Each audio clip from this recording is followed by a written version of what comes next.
Hey everyone, this is Kei Seto Kaiba, and today we're going to be discussing jump formations in chess. Now, if you're confused about what formations are in general, I did a video on that recently, so I'll try and post it in the video description. But for now, we're talking about a very specific type of pawn formation called jump formations.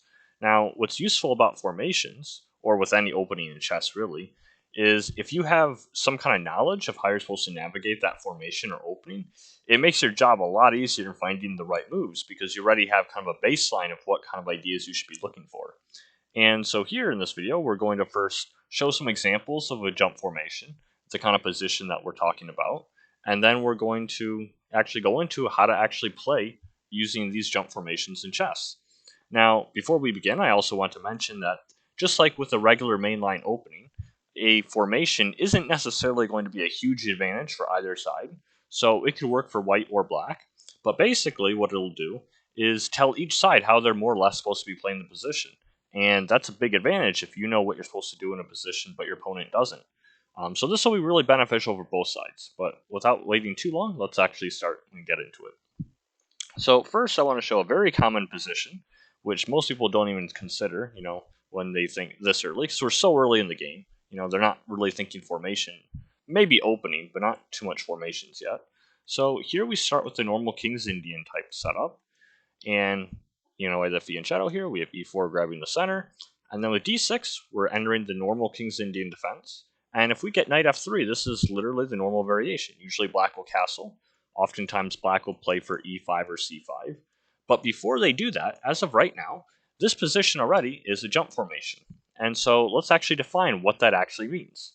So a jump formation means that the lead pawns for either side, in this case these pawns, or this, either one, are a knight's jump distance away. And so what I mean is here, this is like a knight could kind of move in between these. So these are the two pawns I'm looking at. And it doesn't matter if there's one pawn here or two pawns, but it's just the fact that there's a knight's jump distance away between these pawns. So that's the first criterion. The second one is the fifth rank here is completely empty, specifically of pawns, but even pieces more or less. And so because of this, we have a very unique setup. Now, this last one is not a requirement, but almost always the side with the space disadvantage, in this case black, is usually, but not always, going to have some kind of fianchetto bishop. And we have all of those here. And so in this position already, in the very early in the King's Indian, this is technically a jump formation. Now, again, if you know how to play these formations, it makes your job a lot easier in finding the right moves. Now, generally speaking, the side with the space advantage, in this case white, because they're already on the fourth rank here, and black is only on the sixth, so we can see that white has slightly more space. With this entire rank being empty, that space advantage might be useful later on. So now, in very large part because of that, the side with the advantage in jump formations usually want to keep pieces on the board. And so what this means is for white, they usually want to be avoiding trades this early. Now, similarly, if you're black and you're at a disadvantage, all these minor pieces, you might actually want to trade them off in the future because it'll make your position a bit less cramped. So that just applies to any position with space in general, but is especially true for jump formations. Now, the biggest takeaway for me, at least in my opinion, which jump formations is really special, is because with jump formations, in part because of your space advantage, the side with the advantage usually just wants to kind of sit tight and do very little to nothing. And that sounds counterintuitive because, of course you should still develop your pieces and such, but you don't want to be really going into huge attacks or anything like that. It's actually stronger to just kind of sit there, and the side that's cramped is going to have a lot of trouble moving around. So in a jump formation, usually the side with the advantage, in space, in this case white, usually wants to be playing against the opponent pawn breaks. Now, what that means is, where can they form some kind of pawn lever that could rip open lines? And in this case, it's probably c5 or e5, and both of these are very common moves in the King's Indian defense. Now, we will notice that because these are knight's jump away, if black is able to get one of these two pawn moves in, the position will no longer be, by definition, a jump formation, but a lot of the similar ideas will still apply for the most part. Now, because it won't stay a jump formation too long, I'll probably go to the next example before we get too long into this, because it's very likely that black is going to do something like castle, and then play e5, and now we're kind of into a middle game. But at least for the time being, we've identified that the jump formation has pawns a knight's jump distance away. The entire 5th rank is empty. It could be the 4th rank if it was from black's perspective. If black had a space advantage, it's not pertaining to either color. And then sometimes they'll have a fianchetto bishop, but that's not necessarily required. So this is the first position. So let's take a look at another position, show another example we can identify. So here I wanted to show one for the other side, because here we had white. Now in this position, black will also be at a space disadvantage, but I want to show it from the other side because, again, jump formations could be for either side, knowing what to do and how to handle the positions. So here we're going to start off with a normal Caro-Kann defense. We get these very common looking moves. We have knight c3, d captures e4, knight captures e4. This is the main line of the Caro-Kann. We'll play the classical, which is bishop f5, knight g3, bishop to g6, knight f3, now knight d7. And this is a good moment to pause here because we can now identify that the lead pawns are a knight's jump distance away, and just like before, the entire 5th rank is also completely empty of pieces and pawns. So what this means is this is now a jump formation. Now, unlike the King's Indian example that we showed, black is not very close to playing some kind of pawn break. Maybe in some lines I might play for c5 or maybe e5. But this will take a little bit more preparation than the immediate, e5 or c5 ideas that black had the King's Indian. Now, because of this, we're probably going to be in a jump formation slightly longer. Now, just as I said before, white is usually going to want to keep pieces on the board, and they're usually going to want to play against the opponent's pawn breaks. It's actually more important for white, or the side with the space advantage in jump formations, to be trying to prevent black from liberating their position, because here black is fairly cramped. In this position, it's really early and it's not too bad at all. But generally in jump formations, the side with the space disadvantage, they might get a bit cramped, and so they want to play pawn moves. They want to free their position. They want to contest space. And so in those extreme examples, it might make sense to find some way for white to try and prevent black from doing this. If it wasn't for position, position aside here, if, like, say, c5 was a threat, in some lines, maybe b4 by white would be a really good way to stop c5.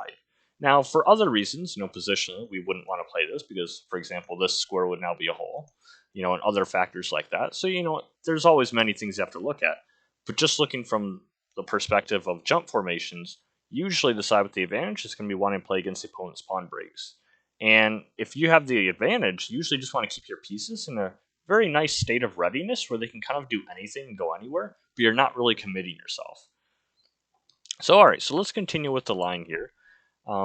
So with this exact jump formation, we'll notice that, very similar to what I was saying, really black has no problems in this case because their space disadvantage doesn't seem too bad. We're still very early, and there's no real pawn lever that is really scary for either side. But because of this, black is actually slightly better, I would say, in a lot of these, at least positionally. And the reason why is that I think really bishop d3 is probably where this white bishop belongs. I mean, it's hard to argue another square would be more active for it. And the problem is any kind of trading of these bishops, if this bishop was on d3, anytime this trades, this is usually going to be very helpful for black in this exact position.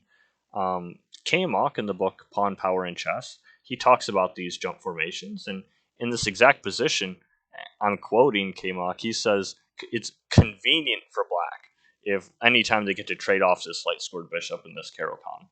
And here, K-Mach also claims that black's lack of space has very little significance, if any. And the reason why is because, they're not too cramped here, and black can very easily develop. So I'm going to continue with the main line, where we will show how this bishop gets traded off. And really, black has no problems whatsoever. Because again, these formations aren't really necessarily great for either side. It's just kind of more or less equal, but knowing how to play them could be a very big advantage if your opponent doesn't know what to really do, and they just treat it like a regular chess position. So here we have another, continuation of this book line. We'll have h4, trying to gain more space, h6, h5, bishop h7. This is the classical Spassky variation, the Caro-Kann. We have the bishop d3 we're talking about, probably the best square for that bishop. Black trades it off, queen recaptures, pawn to e6, just normal developing moves. Bishop d2, knight g to f6, castles queenside, queen c7, king b1, and then castles queenside. And here, this is all book moves. And here, this is a really good example where we saw the start as a jump formation, and this entire rank is empty with the exception of this pawn. But we can see how white has an ever so slight space advantage. And because of that, usually white will want to keep their pieces very active in a state of readiness, but not necessarily commit. And that's exactly what we have here. White's pieces look pretty active. Maybe they can improve further, but no side is really attacking too much. And so I think a real positional problem for white would be to play something like this. Of course, this would probably lose on the spot just because of the tactical nature of the position. But, ignoring the fact that we had so much defending the square, if they were able to trade knights, this would help black because they're uncramping their position. So this is, an example of the jump formation from the black side. I showed one for white, I show one with black.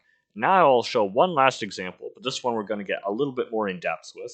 So these are more I just kind of wanted to identify just so we could kind of take a look at what a jump formation is. But now I want to focus a little bit more on how we should actually handle these positions. Alright, so here we're back with white, and we're going to show another opening where a jump formation could possibly come up. So this is going to be from the Ruy Lopez opening, which many people know as e4, e5, knight f3, knight c6, and bishop b5. Sometimes called the Spanish game, same exact opening. And so in this opening, there's many good moves that we can play here. And we're going to start in this one with knight f6 to show this jump formation. But later we're going to come back and we're going to show a different move order that changes on move 3. And we'll kind of show a variation that kind of displays this type of position. But for now, let's just get to this jump formation. So we'll have white castle, d6, d4, bishop d7, knight c3, bishop e7, rook e1. All these are book moves still. E captures d4, knight captures d4. And now we're very, very close to a jump formation. You could even argue that this is one already. We have the pawns at a knight's jump distance away. And the only thing that's really in the way of this fifth rank is this bishop. But this bishop does not have to be here. So where could this bishop go if we really wanted this to be a jump formation? Now, there's a lot of good moves I think that white has here. One could argue that we could actually just drop the bishop all the way back to f1. And I think that would lose a little bit of time because we've developed the bishop and then brought it back. But for argument's sake, it would actually still be a decent move. And it would be consistent with the jump formation because then white could just play with their regular space advantage and they'd want to avoid trading pieces, including something like this, because that might free up black's position a little bit. Another argument could be made that you could actually play the move like a4 and just gaining space and just keeping your advantage and kind of maintaining the tension without really committing. Now, in this exact position, I think there's a better way to move this bishop, and it's a bit counterintuitive, so we'll have black castle. And the reason this is counterintuitive is because usually we want to be keeping pieces on the board with the space advantage. But here, if we were to bring back bishop to f1, we do keep the jump formation because then the entire fifth rank would be empty, and the pawns would be a knight's jump distance away. However, the problem with that is maybe black will actually have time to consolidate. Maybe at some point they might get a move like c5, kick this knight, and maybe they're actually gaining space, and maybe white's space advantage isn't really so huge. So there's actually a really shocking move here if you're thinking of not trading pieces, and that's bishop captures c6. Very strong move.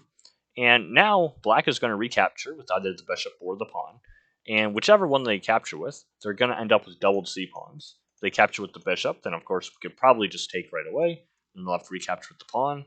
If they recapture with the pawn, then we just sit there, and this is a jump formation because the fifth rank is entirely empty, and we have the lead pawns at a knight's jump distance away.